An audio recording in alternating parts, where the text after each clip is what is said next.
عليكم ورحمة الله تعالى وبركاته. بسم الله والحمد لله والصلاة والسلام على أشرف رسول الله وعلى آله وصحبه أجمعين أما بعد.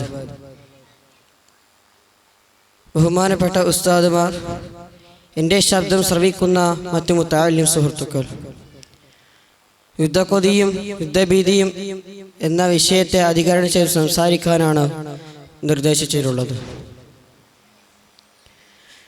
മനുഷ്യ ചരിത്രം നോക്കുമ്പോൾ ഒരിക്കലും അവസാനിക്കാത്ത രണ്ട് വികാരങ്ങളാണ് നമ്മൾ കാണുന്നത്. ഒന്ന് യുദ്ധക്കൊതിയും മറ്റൊന്ന് യുദ്ധഭീതിയും. ഒരു വശത്ത് ശക്തിയുടെ മോഹം, അധികാരത്തിൻ്റെ ലഹരി, പ്രദേശത്തിൻ്റെ വ്യാപന താല്പര്യം, ഇതെല്ലാം ചേർന്ന് യുദ്ധത്തിനുള്ള കൊതി അത് മനുഷ്യനെ അടക്കി വെക്കുന്നു. മറ്റൊരു വശത്ത് രക്തസാക്ഷികളും മരണവും നാശവും കാണുമ്പോൾ ജനങ്ങൾക്കുണ്ടാകുന്ന ഭയം അതുതന്നെയാണ് യുദ്ധഭീതി. ചരിത്രം നമ്മെ പഠിപ്പിക്കുന്നത് വ്യക്തമാണ്. ട്രോജൻ യുദ്ധത്തിൽ നിന്ന് മഹാഭാരതത്തിലേക്ക്, ലോകയുദ്ധങ്ങളിൽ നിന്നും ഇന്ന് വരെയുള്ള യുദ്ധങ്ങളിൽ വരെ യുദ്ധക്കൊതിയാണ് രാഷ്ട്രങ്ങളെ തീർത്തും കത്തിച്ചു തീർത്തത്. മില്യൺ കണക്കിന് മനുഷ്യർ മരിച്ചിട്ടും പട്ടിണിയിലും അഭയാർത്ഥത്തിലുമായി കോടികൾ തകർന്നിട്ടും ഇന്നും ലോകം പഠിച്ചില്ല. ഇന്നും ചിലർ യുദ്ധത്തെ മഹത്വവൽക്കരിക്കുന്നു. എന്നാൽ യുദ്ധത്തിന്റെ യഥാർത്ഥ മുഖം എന്താണ്?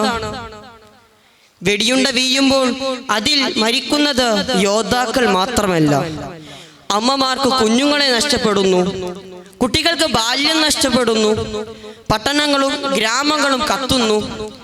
യുദ്ധഭീതിയുടെ പിടിയിൽ ജനങ്ങൾ മാത്രമാണ് ദേഹവും മനസ്സും നഷ്ടപ്പെടുത്തുന്നത്.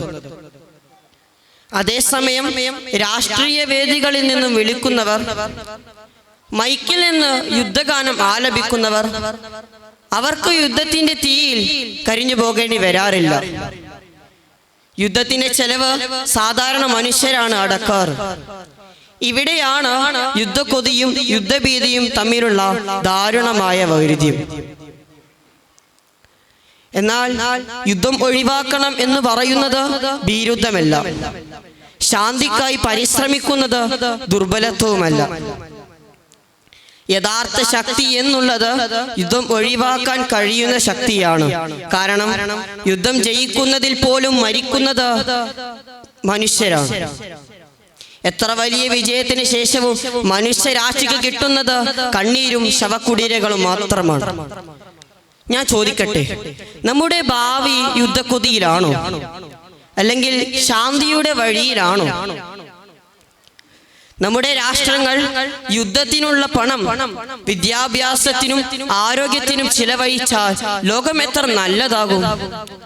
നമ്മുടെ നേതാക്കൾ യുദ്ധത്തിന്റെ കത്തിവെപ്പിൽ നിന്നും മാറി സംഭാഷണത്തിലും സഹകരണത്തിലും ശ്രദ്ധ ചെലുത്തിയാൽ ഭാവി തലമുറക്ക് ഒരു നല്ല ഭൂമി കിട്ടും.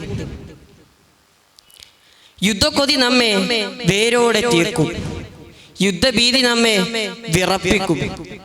പക്ഷേ ശാന്തിയും സഹകരണവും മാത്രം നമ്മെ രക്ഷിക്കും. യഥാർത്ഥ വിജയി എന്ന് പറയുന്നത് യുദ്ധം ഒഴിവാക്കാൻ